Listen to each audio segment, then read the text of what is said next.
Welcome to Bag Work with a Twist. Today, I'm going to teach you about a workout called TENS.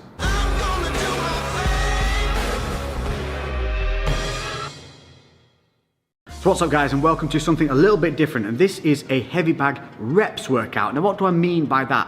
What I mean is you don't need a timer. This is all about the number of punches you're going to be putting in. So this is basically something that's going to help you build that motor pathway to your punches. It's going to help you learn, but also it's going to be a good cardio workout, it's going to be a good muscular workout, and it's going to help you push those mental boundaries. So without further ado, let's get on and look at what we're doing today.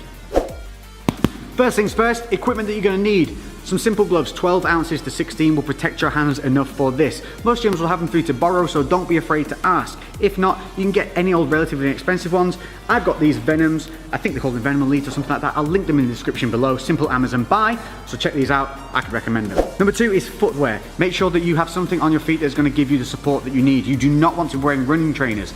If that's all you've got, do it barefoot.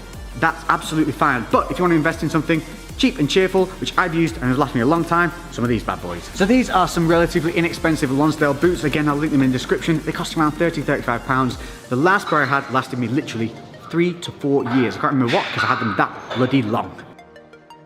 So this is specifically a heavy bag routine, and I'm going to show you why. This may look like a relatively heavy bag, but if we give it a little shot, you can see how much movement there is in that bag. Now, because we're going to be doing punching in numbers, we need something that's going to offer some resistance. Enter Big Red. If we hit Big Red, it doesn't go anywhere, and that's exactly what we want. We want our punches to be landing nice and solidly and transferring all our energy into the bag. If the bag swings or moves or is too thin and we miss, that's when we risk hurting ourselves. So the workout itself, it's called TENS. What does that mean? It's simple. We're going to do punches building up to 10. It doesn't mean 10 punches, you're going to be doing much, much more. But we're going to go from 1 to 10. We're going to go from jabs to hooks to combinations. Now this isn't about time, this is about numbers. So if you get tired, you suck it up, you reset, and you just keep driving through. This is going to be great for pushing through those mental barriers.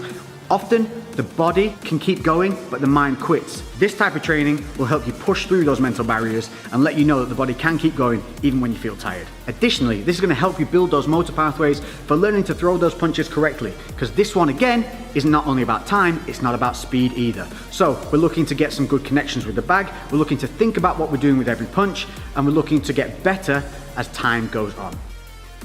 So the way TENS works is simply this, it's numbers of punches. We're going to start on the left side, then move to the right side, so each one is done individually. You're going to start with a single jab, then you're going to do 2 jabs, then 3, all the way up to 10. Then switching to the right side, we're going to start with the straight right, 1, all the way up to 10. Then we go hook, hook, and then we go into the combinations of just 1-2s. So you're going to be throwing a lot of punches here, but what I want you to do is reset with every single punch. I don't want you just throwing like this, nice and short and sharp. You want to be extending through with every punch, resetting every time. That's going to help you build those motor pathways and good habits, so that when you do the bag work that's free and timed and you're moving around, your natural instinct is going to be to throw that punch correctly and keeping that guarded hand up. Now, if you're new to the bag work, or you just need a little bit of a reminder, I'm constantly reminding myself to do things, that's the only way we learn. Let's just start with the foot placement and how we should be throwing these punches. So, taking a look at the feet. Front foot wants to be planted, back foot wants to be slightly elevated. We're going to be rotating our hips through the punches, and we drive through that back foot. So we want to avoid is leaving the floor at any time. A lot of people have a tendency to jump whilst punching. So we want to stay planted, we're going to roll through. I'm right-handed, so my left side is my lead side. If you happen to be southpaw, obviously your right side would be your lead side, and that would be your lead leg. But for me, left leg is a lead leg. From here, I'm going to keep my hands up high, keeping my guard, and you can see my left shoulder is further forward than my right shoulder. So we're not standing square on. From here, what we're going to do is we're going to throw the punch out, we're going to roll the hips through, we're going to keep this right hand up, and then we're going to return back in a straight line to the chin. These are the mechanics that we want to start building in and making a good habit. So I'm making sure that I maintain my distance, because at this point I'm probably a little bit tired. So just making sure that distance stays and I'm not stepped in too close. At any point, if you do step in too close, just reset and stand back out. It should go something like this. 1, 2.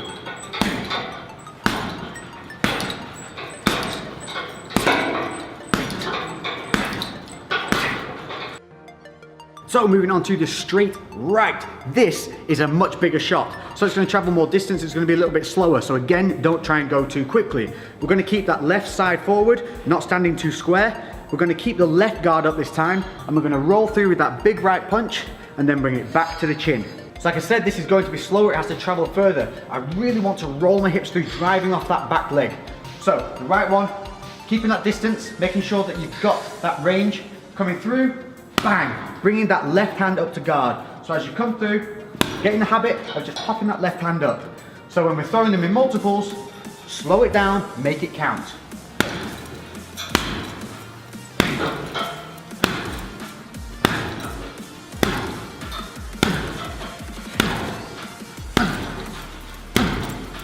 And you can see how I'm not throwing that too quickly, I'm resetting, I'm thinking about my foot position. If I lose foot position or I wobble off, don't worry about it.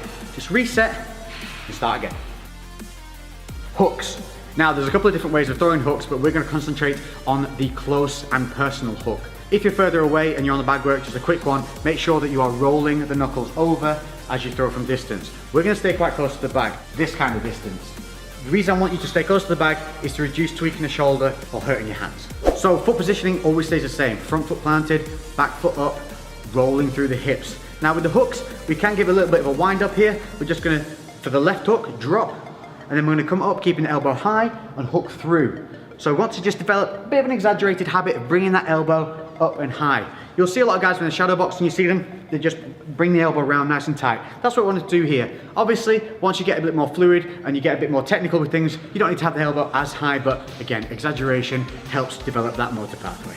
With the hook, I also want you to stay at head height. What a lot of people do here is they have the habit of hitting at around about the neck, because it's just a little bit lazy. As you get tired, the hands will drop. So try and focus on a point on the bag that is head height. From there, you're just going to roll in, boom, hit that punch. As soon as it lands, you're going to bring it back to the chin. And remember, we want to whip through with the hips. So give it a real nice little and spin on that back foot, really drive through, push the hips all the way around. Again, slow it down, make them singular punches, resetting defenses each time.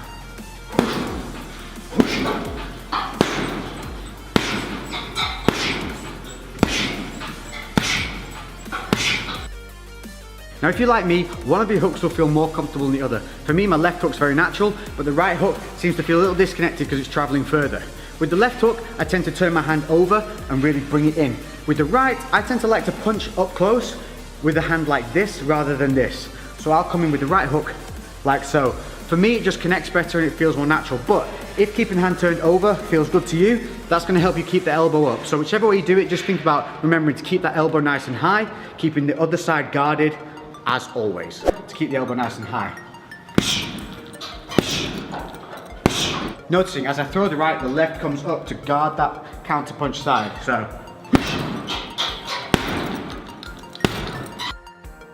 So by now, the sweat should be flowing, you should be feeling it in the lungs, and we're gonna move on to a 1-2 combination. Nice and simple. So for this, you're gonna be doing one punch straight after the other. You're gonna be coming in with a jab, then rolling back through with the straight right.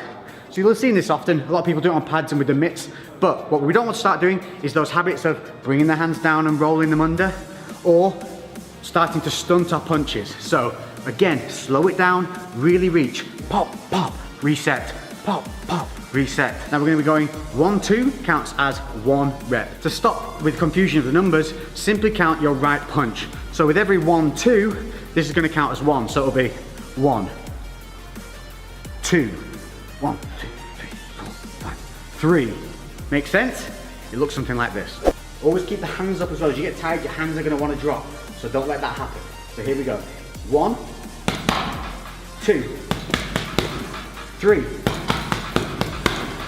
Always counting that right hand. So now when I get to 4, it's actually 8 punches. And I'm only going to count the right. 1, 2, 3, 4. So by the time you get up to 10, you're actually going to be doing 20 punches. So there you have a nice variable that is an untimed, great workout using the heavy bag that's going to help you build that motor pathway. It's going to seriously work the muscles of the triceps, the back, the core. Make sure that you're driving through your legs. Make sure that guard stays up. Don't let the hands drop. Break those mental boundaries. I've been Lex. If you've enjoyed this, make sure to hit that like button. Comment below with anything else you'd like to see on the bag or any questions you might have. And I'll catch you guys in the next episode. I'm out.